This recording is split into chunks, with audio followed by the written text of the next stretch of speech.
Assalamualaikum warahmatullahi wabarakatuh. Alhamdulillah, tidak pernah berhenti kita memuji Sang Pencipta Allah atas segala nikmat yang dilimpahkan kepada kita. Selanjutnya kita panjatkan salawat dan taslim kepada Nabi besar Muhammad sallallahu alaihi wasallam sebagaimana Allah telah memerintahkan kita untuk mengucapkannya. Lanjutkan teman-teman sekalian, tema kita lebih dari 1000 amalan sunnah dalam sehari semalam. Dan kita akan masuk insyaAllah ke salah satu sunnah yang sangat ditekankan, mengerjakan sholat sunnah di rumah. Penulis mengangkat hadis yang pertama atau dalil yang pertama adalah hadis riwayat Bukhari, 3 kali diulangi oleh beliau dalam sahihnya, di nomor 731, 6113 dan juga 7290, dan Imam Muslim nomor 781, di mana Nabi SAW bersabda, Inna khaira salatil mar'i fi baitihi illa salatal maktubah. Sebaik-baik solat seseorang adalah di rumahnya, kecuali solat wajib. Hadits ini tentu sangat ditekankan atau menekankan sekali bahwasanya setiap muslim agar laki-laki mengerjakan solat sunnah di rumah. Sementara yang paling afdal adalah solat wajib. Yang paling afdal atau yang sholat wajib dikerjakan di masjid, tapi yang afdal dikerjakan sunnahnya di rumah. Kecuali dalam keadaan darurat, misal kita khawatir kalau sholat qabliyah duhur di rumah akan ketinggalan takbiratul ihram pertama imam atau rakaat pertama, karena jarak yang cukup jauh dari rumah, maka kita sholat qabliyahnya bisa di masjid. Dan ini tentu kita bicara masalah afdaliyah, artinya lebih baik di rumah. Nabi SAW kadang-kadang mengerjakan di rumah dan lebih banyak waktu itu di rumah, dan kadang-kadang beliau kerjakan di masjid. Seperti misalnya pernah ada penyebutan Nabi SAW sholat sunnatul fajr di rumah beliau. Aisyah mengatakan radhiyallahu anha, aku tidak pernah melihat Nabi SAW lebih cepat dalam mengerjakan sholat dibandingkan sholat sunnatul fajr yang pernah aku lihat. Beliau sangat cepat dalam mengerjakannya, maksudnya menyelesaikannya dengan cepat. Tentu di sini maksud cepat adalah bukan buru-buru, tetapi Nabi SAW tidak seperti biasanya sholat seperti itu. Kalau jumlahnya cuma 2 rakaat dan ringan, barulah beliau mengerjakan sholat subuh di masjid. Jadi kalau untuk laki-laki, wajib adalah di masjid dan sunnah dikerjakan di rumah. Kalau perempuan, dua-duanya di rumah, baik wajib ataupun sunnah. Tetapi boleh mereka pergi ke masjid. Sebagaimana sabda Nabi SAW dalam hadis sahih, sehingga saya diriwayatkan Imam Ahmad ya, dan juga Al-Hakim, yang kata Nabi SAW, La tamnau ima Allahin masajid. Jangan pernah kalian menahan hamba-hamba Allah perempuan menuju ke masjid. Dan juga di zaman Nabi SAW selalu ada di saf perempuan wanita yang hadir. Terbukti kadang-kadang ada juga di antara muslim atau sahabat yang meriwayatkan hadis yang mereka dengarkan dari Nabi SAW di masjid, ataupun mereka bertanya langsung dari saf wanita kepada Nabi SAW. Jadi kalau perempuan tetap lebih afdal di rumah dua-duanya, wajib ataupun sunnah. Kalau laki-laki, afdal wajibnya di masjid dan sunnahnya di rumah. Tetapi sekali lagi, berbicara masalah afdaliyah, kalau kita bicara masalah afdaliyah berarti ada namanya mufaddal. Ada afdal, ada mufaddal. Ada yang lebih baik atau lebih diutamakan, dan ada yang utama. Bagi laki-laki, wajib di masjid, dan ini khilaf di antara ulama, tapi jumhur ulama mengatakan wajib bagi laki-laki yang tidak punya uzur. Kecuali Imam Syafi'i rahimahullah yang mengatakan sunnah muakkadah. Tapi sholat sunnah disepakati oleh jumhur ulama semuanya 4 madhab, kalau lebih afdal dikerjakan di rumah. Kecuali dalam keadaan darurat tadi wajibnya bisa ketinggalan. Kalau perempuan tetap lebih afdal dua-duanya di rumah, wajib atau sunnah, tapi dibolehkan mereka untuk mengerjakan di masjid. Di antara hikmah kata ulama kenapa kita disuruh sholat di rumah, karena sholat di rumah itu membuat suasana rumah berisi suasana keimanan. Juga anak-anak, kalau yang memiliki anak-anak, bisa ikut dan memahami tentang masalah sholat dari orang tuanya. Terlebih lagi dibolehkan bagi seorang laki-laki untuk sholat berjamaah di masjid, kemudian dia pulang ke rumahnya, dia imami lagi istrinya, walaupun istrinya sholat wajib dan dia sholat sunnah, dibolehkan. Diambil daripada riwayat Bukhari, bahwasanya pernah Mu'adz bin Jabal radhiyallahu anhu sholat, atau sering kali beliau sholat bersama Nabi SAW, kemudian di masjid beliau sholat wajib, lalu kemudian beliau pulang ke kaumnya mengimami lagi kaumnya. Tapi di sini untuk Mu'adz bin Jabal sudah dihitung sholat sunnah.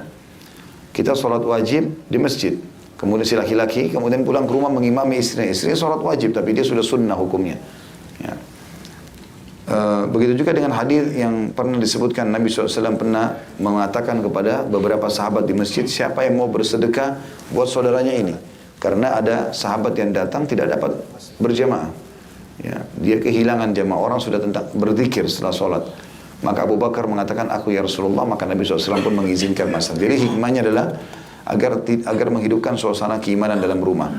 Juga ada hadis Nabi SAW, jangan kalian menjadikan rumah kalian kuburan. Salah satu maknanya adalah kuburan tidak boleh orang sholat di kuburan. Maka jangan jadikan rumah kalian seperti kuburan, artinya lakukanlah sholat di sana. Lakukanlah sholat di sana. Kemudian juga hadis yang kedua diangkat oleh beliau di sini adalah hadis riwayat Abu Ya'la dan disahihkan oleh Syekh Albani. Kata baginda Nabi SAW, salatul rajuli tatawwa'an haitsu la yarahu an-nas ta'dilu salatahu ala ayunin nasi 25. Salat sunnahnya seseorang yang dikerjakan di mana dia tidak dilihat oleh manusia, maka salat itu setara dan sebanding dengan 25 ganjaran ketika dilihat oleh manusia. Ya, artinya ada hadis tentang salat wajib seperti ini ya.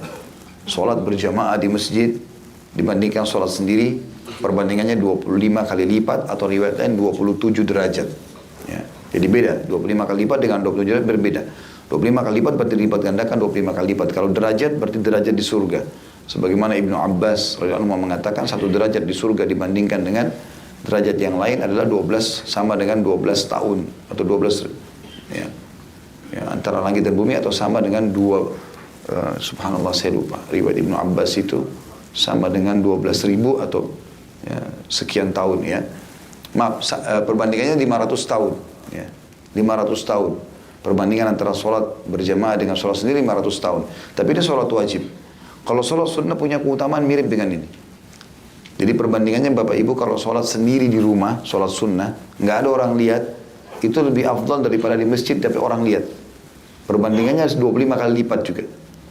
Jadi seperti yang kita sholat di rumah itu 25 kali lipat. Kayak kita sholat ba'diyah duhur, misalnya kita pulang ke rumah, sama dengan 25 kali lipat pahalanya dibandingkan kita sholat di masjid ba'diyah duhur. Pada saat dilihat orang. Walaupun kita nggak riya. Karena memang kalau dilihat orang teman-teman sekalian, kemungkinan besar terbuka pintu riya itu besar sekali. Kecuali sholat-sholat yang dianjurkan untuk sholat berjamaah. Seperti sholat jenazah, sholat gerhana. Sekarang ini Ramadan sholat tarawih, 2 hari raya, Idul Fitri, Idul Adha. Itu kan memang dianjurkan berjamaah. Jadi kan sholat minta turun hujan, ya, istisqa, itu semua sholat yang dianjurkan untuk rame-rame. Tapi selain daripada ini, qobliyah, ba'diyah, duha, sholat malam, ya, maka dianjurkan sekali sholat sunnah wudu dikerjakan di rumah. Ya. Kata beliau di sini, sunnah-sunnah tersebut berulang kali terjadi dalam keseharian seorang muslim, baik berupa sholat-sholat sunnah rawatib, sholat yang mendampingi sholat wajib, qobliyah dan ba'diyah, sholat sunnah duha maupun sholat sunnah witir. Dan setiap sholat sunnah tersebut harus diusahakan untuk dipraktekkan di rumah, sehingga akan memperoleh pahala yang sangat besar dan dalam rangka mempraktekkan sunnah Nabi alaihi salatu wassalam. Sementara faedah mengerjakan sholat sunnah di rumah menurut beliau ada 3 poin. Yang pertama, sholat sunnah yang dikerjakan di rumah itu adalah sebagai sebab sempurnanya kehusyuan, ikhlas dan jauh dari riya. Kalau sudah saya bilang, karena di depan orang bisa saya kita riya, kecuali dasarnya diperintahkan. Yang kedua, sholat sunnah yang dikerjakan di rumah sebagai sebab diturunkannya rahmat Allah dan juga sebab keluarnya syaitan dari rumah. Jadi dengan adanya sholat dikerjakan di rumah, maka secara otomatis mendapatkan 2 hal. Rahmatnya Allah datang karena orang sholat dan juga syaitan keluar dari rumah. Kalau ini saya tidak tahu dalilnya tentang syaitan keluar dari rumah, tapi beliau sebutkan kesimpulan seperti itu. Kemudian yang ketiga, sholat sunnah yang dikerjakan di rumah merupakan sebab dilipat gandakannya pahala atau sholat sunnah seperti dilipat gandakannya pada sholat wajib yang dikerjakan di masjid. Artinya kita dengan sholat sunnah di rumah, pahalanya sama dengan 25 kali lipat dibandingkan ya, sholat di masjid atau di keramaian orang.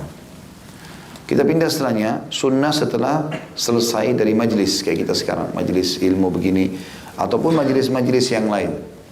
Sunnahnya membaca kafaratul majlis atau pembersih dosa pada saat di majlis.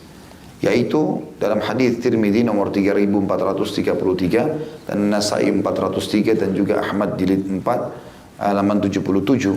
Yang kata Nabi SAW, siapapun antara kalian yang dulu di majlis kemudian sebelum dia berdiri dia mengucapkan Subhanakallahumma wa bihamdika asyhadu an la ilaha illa anta astaghfiruka wa atubu ilaik.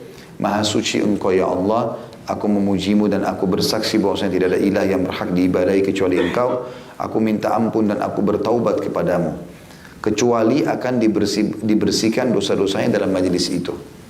Kata ulama, hadits ini berlaku baik majlis yang baik, apalagi majlis yang buruk. Ya.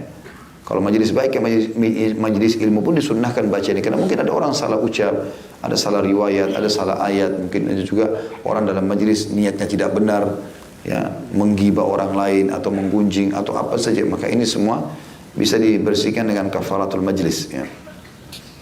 Kata beliau, banyak sekali majlis yang seorang muslim duduk di dalamnya dalam sehari semalam. Berikut ini penjelasan tentang banyaknya majlis yang dapat diikuti. Yang pertama, ketika makan dalam sehari semalam sebanyak 3 kali. Maka pastilah engkau akan berbincang-bincang dengan teman dudukmu. Maka sebelum berdiri, makan di kantin, makan di rumah walaupun sama keluarga, di meja makan keluarga pun, sebelum berdiri, subhanakallahumma bihamdika, asyhadu an la ilaha illa anta astaghfiruka wa atubu ilaik. Selalu bacain. Pokoknya habis duduk mau berdiri baca. Tentu kecuali orang di WC. Karena kita doa sebelum masuk dan pada saat keluar itu ada doa sendiri. Sudah pernah kita bahas itu. Yang kedua, contoh majelis yang kita sering lakukan, sewaktu engkau melihat salah satu temanmu atau tetanggamu, kemudian engkau berbicara dengannya, walaupun posisimu saat itu dalam keadaan berdiri. Maksudnya dengan posisi berdiri pun disunnahkan kalau sudah ngobrol untuk bubar membaca kafaratul majlis. Yang ketiga, ketika engkau duduk bersama teman dan sahabatmu sementara engkau sedang berada dalam lingkungan kerja atau di bangku kuliah.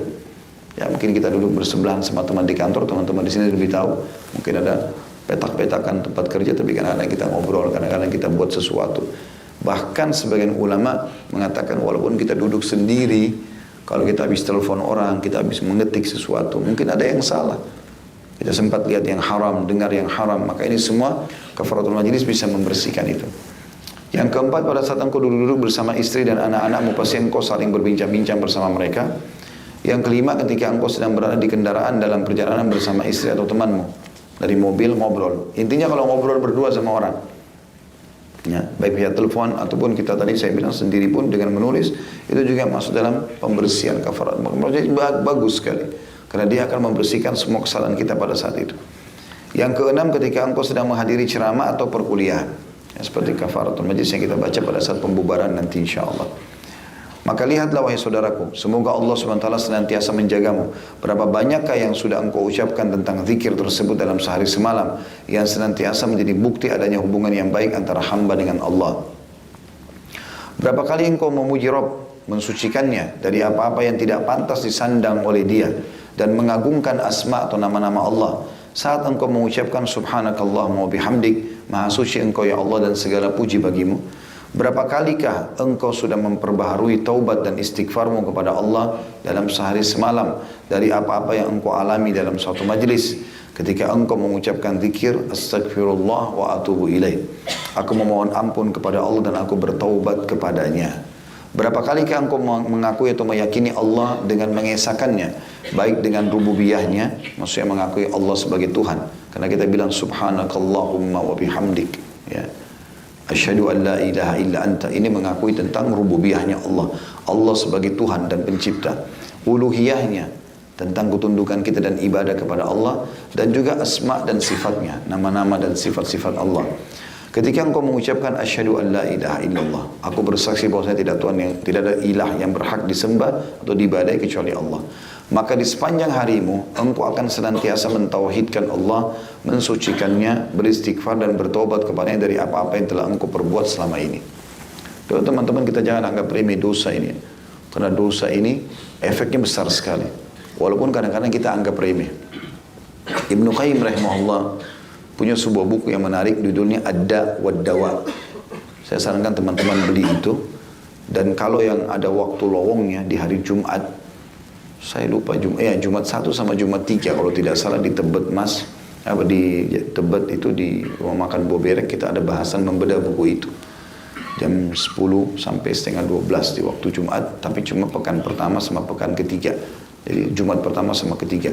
Karena Jumat kedua sama Jumat keempat membahas kitab lain, Kitabut Targhib Tarhib, Sahih Targhib Tarhib tentang hadis. Tapi dalam membahas Ad-Da' wad-Dawa itu bagus sekali, khusus untuk membahas tentang masalah bahayanya penyakit dosa terhadap kehidupan seseorang. Termasuk terhalangi menuntut ilmu, terhalangi dari rezeki, tidak sembuhnya penyakit, tidak selesai permasalahannya. Semua itu karena efek dosa.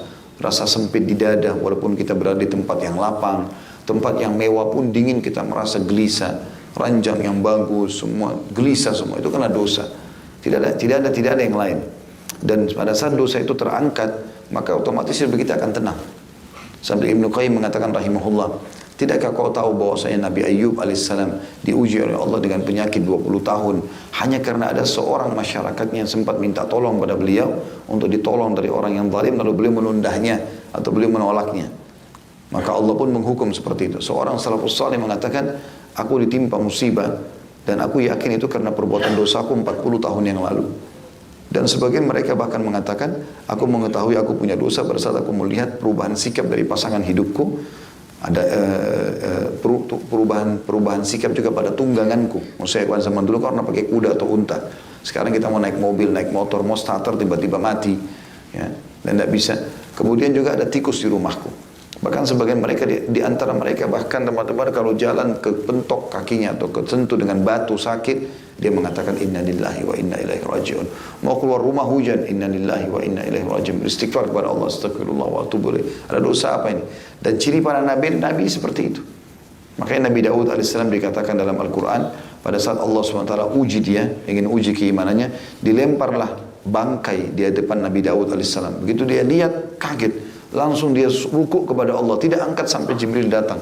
Tidak angkat badannya sampai Jibril datang mengatakan, sesungguhnya Tuhanmu hanya mengujimu, hai Daud. Hanya mengujimu, hai Daud. Sebagian di antara mereka teman-teman kalau lewat di sebuah tempat tercium bau busuk, maka dia beristighfar kepada Allah. Kenapa Allah sampaikan di hidungku bau busuk ini? Ada apa? Itulah. Karena semua ini pasti karena efek dosa. Nah subhanallah, kafaratul majlis ini membantu kita untuk itu. Karena begitu ngobrol sama teman, selesai. Subhanakallah wa bihamdika asyhadu an la ilaha illa anta astaghfiruka wa atubu ilaik. Mudah sekali. Sama dengan itu dilengkapi dengan salam, assalamualaikum warahmatullahi wabarakatuh. Lalu berpisah sama teman. Belum lagi kalau salaman sama jenis, maka setiap dilepaskan telapak tangan akan berguguran dosa-dosa. Banyak sekali pembersihan. Akhirnya kalau kita nyambung setiap majelis kita dalam seharian, ngobrol sama teman di mobil, ngobrol di telepon, lalu kita tutup dengan kafaratul majlis, maka bersih semua dosanya. Berarti kan apa-apa yang menjadi penghalang disebabkan dosa hilang semua. Jadi itu manfaat utama daripada kafaratul majlis ini. Sementara faedahnya, mengamalkan sunnah ini akan menjadi penghapus dosa-dosa dan kesalahan yang terjadi di dalam majlis. Ibnu Qayyim berkata rahimahullah, pertemuan dengan sama saudara ada dua macam, yaitu pertama, pertemuan yang diadakan dalam rangka hura-hura, bersukaria, dan hiburan yang biasanya menghabiskan waktu dengan sia-sia. Pertemuan semacam ini lebih banyak mudarat daripada manfaatnya. Dampak buruk terkecil yang bisa ditimbulkan olehnya ialah rusaknya hati dan habisnya waktu. Ini dianggap butuh kafaratul majlis. Kemudian yang kedua, pertemuan yang diadakan dalam rangka ta'awun atau tolong-menolong untuk hal-hal yang mengandung keselamatan dan saling menasihati dengan kebenaran. Maka pertemuan semacam ini mempunyai manfaat yang besar dan paling bermanfaat. Tapi tetap juga butuh kafaratul majlis. Teman-teman kalau baca bagaimana sikapnya Nabi Ibrahim dan Ismail alaihissalatu wassalam, keduanya ya, pada saat diperintahkan Allah untuk membangun Ka'bah, ya. Kemudian Nabi Ismail alaihissalam hampir disembelih oleh ayahnya Ibrahim karena bentuk patuh kepada Allah SWT. Dia mimpi menyembelih Ismail. Kemudian perintah-perintah yang lainnya. Maka apa setelah mereka kerjakan semua itu, terutama setelah membangun Ka'bah, Nabi Ibrahim dan Ismail mengatakan, Allah nukil dalam Al-Quran, Rabbana taqabbal minna innaka antas samiul alim wa tub alaina innaka antat tawwabur rahim. Wahai Tuhan kami, terimalah amal dari kami. Padahal sudah jelas Allah perintah, tapi bentuk kepatuhannya kepada Allah dan merendahnya, maka dia mengatakan, ya Allah terimalah ini dari kami dan terimalah taubat kami kalau kami salah, sungguh Kau Maha penerima taubat dan penuh dengan kasih sayang. Kemudian selanjutnya judulnya menghadirkan niat yang benar. Ini juga salah satu yang mendatangkan banyak sekali ya pahala. Kata beliau, ketahuilah wahai saudaraku, semoga Allah SWT selalu menjagamu, bahwa seluruh amalan-amalan yang mubah atau boleh engkau lakukan seperti tidur, makan, mencari rezeki dan amalan-amalan yang lain bernilai ibadah dan bisa menjadi sarana untuk mendekatkan diri kepada Allah. Sehingga dengan sebab itu engkau memperoleh 1000 kebaikan. Dengan syarat, ketika melakukannya engkau meniatkan semua amalan tersebut semata-mata untuk mendekatkan diri kepada Rabb semesta alam. Karena Rasulullah SAW mengatakan, innamal a'malu binniyat wa innamal likulli imri'in ma nawa. Sesungguhnya amalan itu tergantung dengan niatnya, dan setiap orang tergantung dengan apa yang dia niatkan. Hadis riwayat Bukhari menyebutkan 4 kali, di nomor 1, nomor 53, nomor 2529, nomor 3898, dan Imam Muslim nomor 1901. Kata beliau, misalnya seseorang yang meniatkan tidur lebih awal agar dapat bangun untuk menunaikan sholat malam atau sholat subuh berjamaah, maka tidurnya yang sekian jam itu dengan niat baik termasuk dalam ibadah. Demikian pula amalan-amalan yang semisalnya. Jadi semua teman-teman kita niatkan, misal makan kan mubah dengan minum. Tapi kalau kita niatkan makan minum untuk memberikan hak jasad kita dan juga untuk punya energi beribadah kepada Allah, maka jadi berubah menjadi pahala. Tidur juga begitu, ya. Apa saja aktivitas, termasuk mandi mubah, gitu. Tapi kalau kita niat merawat badan yang Allah amanahkan, maka itu berarti juga ada nilai pahalanya, dan semua itu bisa. Begitu juga teman-teman kalau melihat orang lain berbuat kebaikan, selalu niat ingin mengerjakan sama dengan dia. Misal sekarang Ramadan, kesempatan emas meraih pahala buka puasain orang. Saya sarankan teman-teman letakkan apapun yang bisa kita letakkan di masjid atau musola dekat rumah, ya, atau pesantren-pesantren yang kita kenal, atau majelis taklim, kirimkan kepada mereka untuk iftar saim atau buka puasain orang. Ini kesempatan emas. Kata Nabi SAW, man fattara sa'iman kana lahu mithlu ajri sa'iman qala in yanqus min ajri sa'imin syai'a. Siapa yang buka puasakan orang, maka dia akan dapat pahala buka puasain orang tanpa dikurangi 1000 dari pahala orang yang dibuka puasakan itu. Mungkin ada seseorang bertanya, kan tidak semua orang bisa buka puasain orang. Kalau yang kita bayangkan makanan lengkap mungkin dianggap mahal, mungkin 30.000 misal. Itu ada hadis Nabi yang berbunyi dan dihasankan oleh para ulama. Kata Nabi SAW, waktu sahabat bilang, ya Rasulullah, tidak semua orang bisa buka puasain orang. Kata Nabi SAW, pahala itu Allah berikan kepada siapapun yang membuka puasakan orang walaupun susu dicampur dengan air. Artinya gini, kalau kau cuma punya 1 gelas susu dan di sebelahmu ada orang yang kau ingin dapat pahala buka puasanya dia, kau tidak punya kemampuan kecuali bagi 2 susu itu dan supaya kelihatan banyak dicampur air. Susu kalau campur air hilang rasanya. Walaupun cuma warnanya dapat, atau sebutir kurma atau seteguk air. Lalu kata Nabi SAW, siapa yang membuka puasakan orang yang puasa dengan seteguk air, Allah akan berikan dia minum dari telagaku pada hari kiamat. Seteguk air dari telagaku pada hari kiamat yang membuat dia tidak akan pernah haus sampai masuk ke dalam surga. Maka ini kesempatan emas. Contoh saja. Nah, kalau seandainya kita buka puasain orang, kan saya pernah kasih masukan itu ya, kalau masih ingat, 1 dus air cuma 30.000 rupiah, 48 gelas. Kalau kita kasih 1 hari 1 dus misalnya, berarti kita hari itu punya 49 pahala puasa. Kita sendiri 48 orang yang kita kasih, gitu kan. Anggap kita sumbang 1 dus air mineral di masjid misalnya, atau kita sumbang 1 dus kurma, ya misal 10 kilo untuk dibagi-bagi buka puasa. Tapi ada orang lain menyumbang 1000 dus, ada yang menyumbang 100 dus kurma. Kita nggak mampu sampai ke situ. Niatkan, ya Allah, kalau seandainya Engkau berikan aku seperti dia, aku akan buat sama pahalanya. Karena kata Nabi SAW dalam sebuah hadis, manusia ada 4 tingkatan. Tingkatan yang paling tinggi adalah seseorang yang Allah karuniai ilmu plus harta. Dia sudah berilmu agama yang kemudian dikasih harta lagi. Ini tingkatan tertinggi. Makanya teman-teman jadikan dalam doa. Saya pun pribadi selalu amalan kata, ya Allah berikanlah aku ilmu dan harta. Karena ini tingkatan tertinggi. Kalau ilmunya luas, hartanya juga halal. Kemudian dia habiskan keduanya di jalan Allah. Sibuk ngajarin ilmunya, sibuk juga sedekahkan hartanya. Maka ini yang tertinggi. Golongan kedua yang jadi saksi bahasan kita adalah golongan yang Allah kasih ilmu tanpa harta. Dia tahu ini hukumnya, tapi dia nggak punya harta. Dia mau bangun masjid tapi nggak ada duitnya. Dia mau pergi haji tapi nggak ada duitnya. Dia mau jihad tapi nggak ada duitnya. Dia mau bangun rumah anak yatim, mau buka puasain orang, mau bagi-bagi Quran tapi nggak ada duit. Cuma dia tahu ilmunya. Lalu dia niatkan, ya Allah, dia bilang, kata Nabi SAW, kalau seandainya Engkau karuniakan aku seperti orang ini, yang pertama maksudnya, maka aku akan melakukan yang sama. Kalau dia ikhlas, Allah kasih pahalanya sama. Kata Nabi SAW, fahuma fi ajri sawa. Dua-duanya sama pahalanya. Padahal kita nggak punya harta, tapi kita niatkan.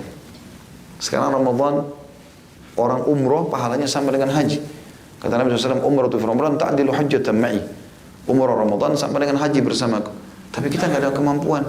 Ramadan mahal umrohnya. Misal 30, 40 juta, 50 juta. Kita nggak ada duit misalnya. Sekarang untuk keperluan rumah saja gitu kan. Maka ada teman kita dengar berita umroh. Atasan kita dengar umroh. Jangan diam teman-teman. Niat dalam hati. Minta kepada Allah SWT agar kalau kita betul-betul dikaruniakan kesempatan dan harta, kita akan lakukan yang sama. Allah akan berikan pahala kita sama dengan mereka. Habis lebaran nih. Sudah mulai nanti 1 bulan sampai lebaran. Bulan Dzulqa'dah mulai jemaah haji pada pergi haji. Biasa bus-bus lewat depan kita. Oh jemaah haji. Jangan cuma sebatas itu. Ya Allah, kalau Engkau berikan aku kesempatan seperti mereka, aku akan buat yang sama. Sebab begitu, pengurus masjid, imam masjid haram, siapa saja. Sampai sebagian salaf mengatakan, aku berharap memiliki niat baik dalam setiap kegiatan. Walaupun aku tidak sempat lakukan. Kalau orang hafal Quran, kita nggak hafal Quran. Ya Allah, kalau Kau karuniakan aku seperti dia, aku akan buat yang sama.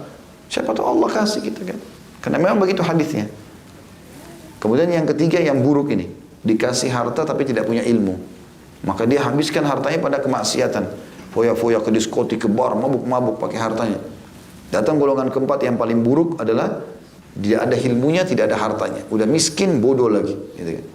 Maka ini yang uniknya kata Nabi SAW, dia melihat orang yang ketiga. Yang punya harta, yang bangun-bangun diskotik, buat maksiat, hura-hura. Lalu dia mengatakan, kalau aku punya harta, aku akan buat sama dengan ini. Maksudnya yang ketiga. Maka Nabi SAW mengatakan, fahuma fi wazri sawa. Maka ini dua-duanya dosanya sama. Kalau orang buat buruk jangan dicontoh-contohin. Bahkan jangan niatkan dalam hati untuk mengikuti mereka. Ada yang korupsi, ada yang mengambil harta, ada yang begitu jangan diikuti. Tapi kalau yang baik semua kita ikuti. Ini yang dimaksud teman-teman. Jadi semua kegiatan kita sehari-hari bisa jadi pahala semuanya.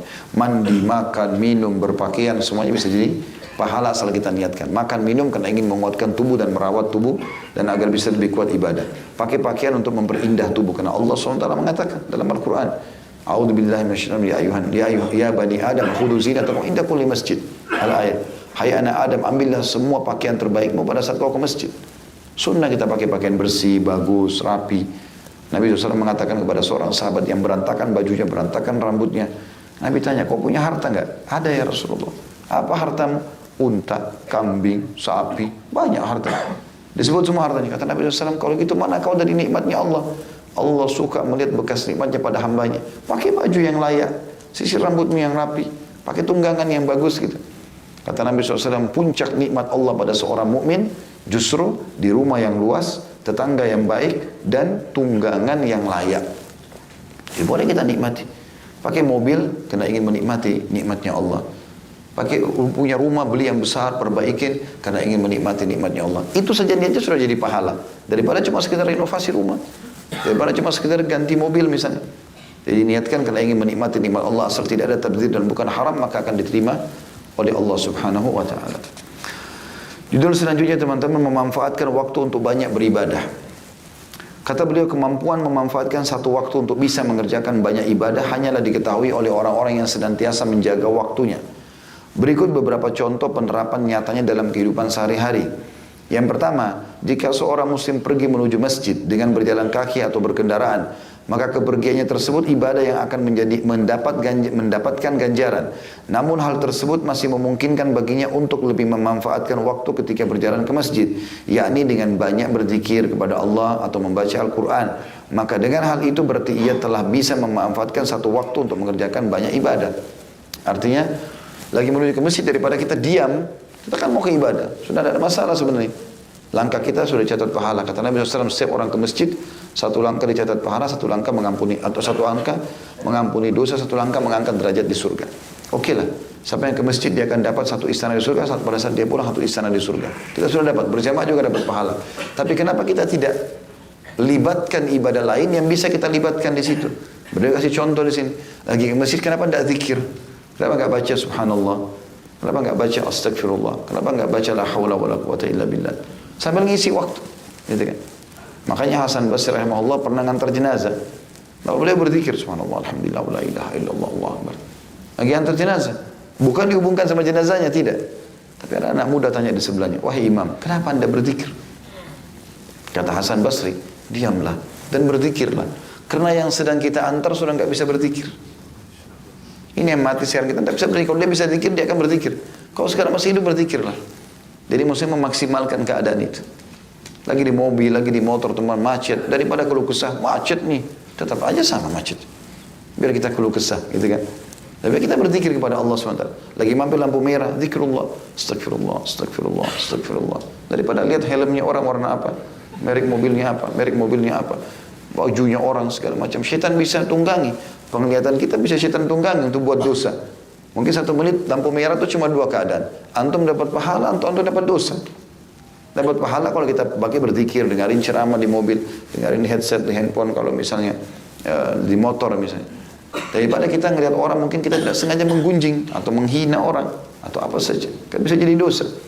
Jadi syaitan itu berebut dengan kita. Ya. Apalagi teman-teman, jiwa kita ini, jiwa manusia ini, Allah mengatakan ammaratum bisu, ya. Innan nafsa, tahu nggak ayatnya? Innan nafsa la ammaratum bisu, kata Allah. Jiwa itu, jiwa manusia itu ammarah. Ammar ini siga mubalaghah, maksudnya selalu nyuruh keburukan. Jiwa kita ini teman-teman, kalau kita nggak latih, kata Ibnu Qayyim rahimahullah, jiwa sama badan ini ada 2 keadaan. Jiwa itu, maksudnya kalau diperumpamakan, jiwa itu seperti kuda, kemudian kita ini seperti penunggangnya. Jadi tunggangan. Jiwa ini atau tunggangan ini, kuda ini, tergantung orang di atasnya. Kalau orang di atasnya seorang laki-laki yang kokoh, dia bisa mengendalikan kuda itu, maka kuda itu akan ikut dimanapun dia pergi. Jiwa itu Allah gambarkan dalam Al-Quran dengan 3 tingkatan. Yang pertama, ammaratum bisu. Kalau yang belum pernah disentuh dari sisi pengajian, agama, apa, itu nanti suka perintahkan kita keburukan. Jiwa kita cenderung dengan maksiat. Ya, suka buat maksiat, suka lihat yang haram, suka dengar yang haram, itu jiwa kita. Tapi kalau kita tekuk dengan cara menolaknya, gitu kan. Lihat ini, enggak, ini haram dalam agama, gitu loh. Dia didik jiwanya untuk ikut dia, jangan dia yang ikut dengan jiwanya. Mau bangun sholat malam, malas, enggak, ini perintah agama, bangun, gitu. Sampai sebagian salaf itu, mereka menghardik diri mereka sendiri. Kalau ada di antara mereka yang sempat ketinggalan sholat berjamaah sekali, diganti dengan sedekah selama 3 hari misalnya. Jadi mereka mendidik diri mereka. Nanti kalau kita sudah biasa mendidik dia, apa yang terjadi? Dia akan pindah ke level kedua, namanya jiwa lawwamah. Dalam Al-Quran dikatakan lawwamah. Lawwamah ini dia nanti menjadi jiwa yang mengingatkan kita. Jadi kayak misalnya kita buat dosa nih, nanti malam hari kita kayak bicara sama jiwa kita sendiri. Kenapa kau buat itu? Kenapa kau buat ini? Dia kayak ingatin kita, kayak nyala-nyalain kita gitu. Seperti itu kita rasakan, berjuang dalam jiwa kita sendiri. Gitu kan? Kalau kita terus didik dia, pokoknya apapun yang diibisikan keburukan, tidak, saya nggak mau karena haram, nanti pindah pada level tertinggi. Dan semoga kita termasuk ini, namanya nafsul mutmainnah, jiwa yang tenang. Maksudnya tenang dalam ibadah. Jadi kalau teman-teman selalu paksakan diri dalam ibadah, nanti sampai pada level di mana jiwa kita sudah tenang dengan ibadah. Jadi kita rasanya kalau ibadah itu kayak nggak mau berhenti. Ya. Ini yang Allah sebutkan tentang mereka di akhir kehidupan mereka. A'udzubillahi minasyaitonir rajim. Ya ayyatuhan nafsul mutmainnah irji ila rabbiki radiyatan mardiyah. Hai jiwa yang tenang, kembalilah engkau kepada Tuhanmu dan masuklah ke dalam surga Tuhanmu. Gitu ya. Maka ini yang dimaksud dengan jiwa. Jadi memang kita harus gunakan, maksimalkan itu. Dengan menyibukkan diri dengan ibadah ini, nanti jiwa kita jadi ikut dengan kita. Kalau dia sudah tunduk sama kita nanti, berjalan waktu, sebulan, 2 bulan, setahun, kita terus beribadah, nanti dia berbalik keadaannya. Dari yang biasa mengajak kita cenderung maksiat, jadi mengingatkan kita, bahkan nanti bisa menjadi jiwa tenang. Malah merasa jijik dengan kemaksiatan. Yang kedua, setiap muslim hendaklah menghadiri jamuan pesta yang di dalamnya tidak terkandung kemungkaran. Maka kehadirannya itu dinilai ibadah. Lebih dari itu, hal ini masih memungkinkan baginya untuk lebih memanfaatkan waktunya ketika bersenang-senang di acara tersebut dengan berdakwah atau mengajak teman-temannya untuk mau mengikuti syariat Islam. Misalnya, mengingatkan tentang cara makan yang disunnahkan oleh Rasulullah SAW, yaitu makan dengan mengucapkan Bismillah, makan dengan tangan kanan, makan dengan dalam posisi duduk, berdoa setelah makan, ataupun memperbanyak zikir kepada Allah Subhanahu Wa Taala. Jadi kalau teman-teman kita diundang acara perkawinan, diundang acara buka puasa kayak sekarang, itu semua adalah ibadah. Kalau kita niatkan karena ini perintah agama, kita datang ke sana. Tapi jangan juga pergi ke sana lalu kita lalai. Yang beliau tekankan di sini, cobalah isi itu dengan kebaikan. Lagi ngobrol, kenalan sama orang, mungkin baru kenal atau mungkin kerabat lama tidak ketemu, ngobrol lah. Karena gini teman-teman, kita kalau bermajelis dengan orang-orang, maka majelis itu akan membicarakan sesuatu apa yang dimenukan, yang dihidangkan. Kalau kita duduk misalnya, kita duduk, ada 5 orang yang lain duduk, 6 orang duduk. Kalau kita tahu orang-orang ini jauh dari agama, lalu kita biarkan mereka yang melempar menunya, oh semalam itu saya ke diskotik begini, saya ke karaoke begini, dia melempar menunya, itu akan jadi hidangan nanti. Orang lain semua jadi bicara itu. Jadi tidak boleh kita biarkan. Kalau kita ada dalam satu majelis, kita harus yang mendominasi. Kita bicara, oh kemarin saya di pengajian dengar ini. Oh kemarin begini, ada pengalaman ini. Jadi kita cerita supaya nanti itu jadi menu, hidangan, nanti orang-orang akan jadikan sebagai bahan pembicaraan. Jadi nggak boleh kita biarkan. Nah di sini kita bisa duduk misalnya sambil aja hadiri acara, bersenang-senang makan sama kerabat, teman-teman, tapi sambil kita ngobrol. Saya kadang-kadang kalau lagi makan sama beberapa ikhwan, saya katakan kepada mereka, mau nggak sudah makan kenyang, dapat pengampunan dosa lagi? Mau Ustaz? Apa itu? Ada hadis Nabi SAW. Siapa yang selesai makan membaca Alhamdulillahilladzi at'amanihi wa razaqanihi min ghairi haulin minni wala quwwah. Artinya segala puji bagi Allah yang telah memberikan aku makan ini, minum ini tanpa ada daya dan kekuatan dari aku, maka dibersihkan dosa-dosanya yang lalu. Sudah kenyang, sudah hilanglah hausnya, juga dapat pembersihan dosa. Akhirnya mereka amalkan. Saya kadang-kadang kalau jalan sama ikhwah pulang dari masjid di dekat kantor biasa, kalau saya lagi pas di kantor, pas sholat ke masjid, pulang ada batu yang misahin kami, kadang-kadang ada mobil. Begitu ketemu saya salam lagi. Yang belum paham dia kadang-kadang balik kiri kanan. Ustaz salam sama siapa? Saya bilang salam sama anda. Sama antum saya salam gitu. Oh begitu Ustaz? Iya kan ada hadis Nabi SAW. Tidak ada 2 orang muslim yang berjalan kemudian dipisahkan oleh batu, pohon atau apapun. Kemudian mereka bertemu sebaiknya mereka mengucapkan salam. Jadi kita nggak kosong gitu loh. Semuanya berisi hal-hal yang bermanfaat. Minimal teman-teman kalau lagi di mobil, di kendaraan, dengarkan sesuatu yang paling besar atau yang paling mudah tuh dengarin. Kayak dengarin ceramah. Saya beberapa kali bilang download lah. Ya, ceramah-ceramah ini pasang di flash disk ataupun di hard disk, ya, ataupun di DVD pun kalau masih pakai cara yang lama karena di mobil-mobil masih banyak yang pakai DVD bisa didengarkan, itu sangat manfaat. Yang ketiga, seorang wanita yang mengerjakan pekerjaan rumah yang sebenarnya perbuatan tersebut termasuk ibadah jika diniatkan demi mendekatkan diri kepadanya, N-nya Allah, N-nya besar kata ganti Allah, maka dia pun dapat lebih memanfaatkan waktunya dengan ibadah yang lain seperti zikir kepada Allah atau mendengar kaset Islami atau ceramah atau murattal dan lain-lainnya.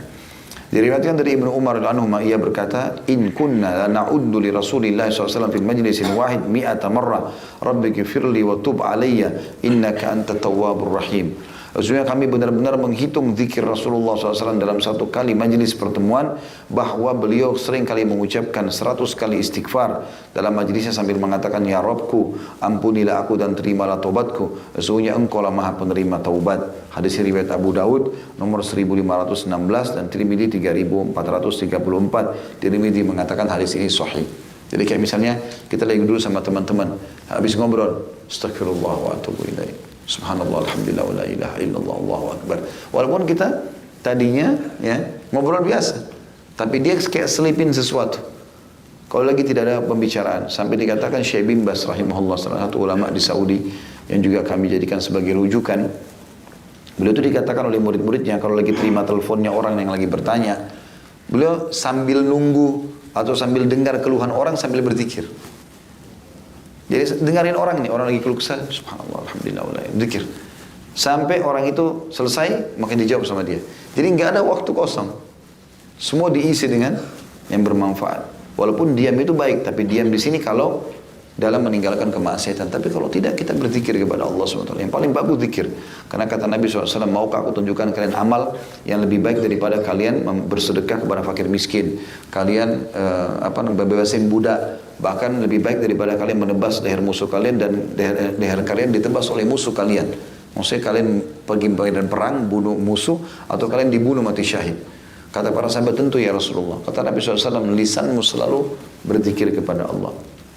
Kata beliau, maka renungkanlah bagaimana Nabi Muhammad SAW mengambil satu waktu untuk 2 macam ibadah, yaitu berzikir dan beristighfar kepadanya atau kepada Allah SWT, dan duduk-duduk bersama para sahabat dalam rangka mengajarkan mereka tentang permasalahan agama. Baik, begitu saja. Subhanakallahumma bihamdika asyhadu an la ilaha illa anta astaghfiruka wa atubu ilaik. Wassalamualaikum warahmatullahi wabarakatuh.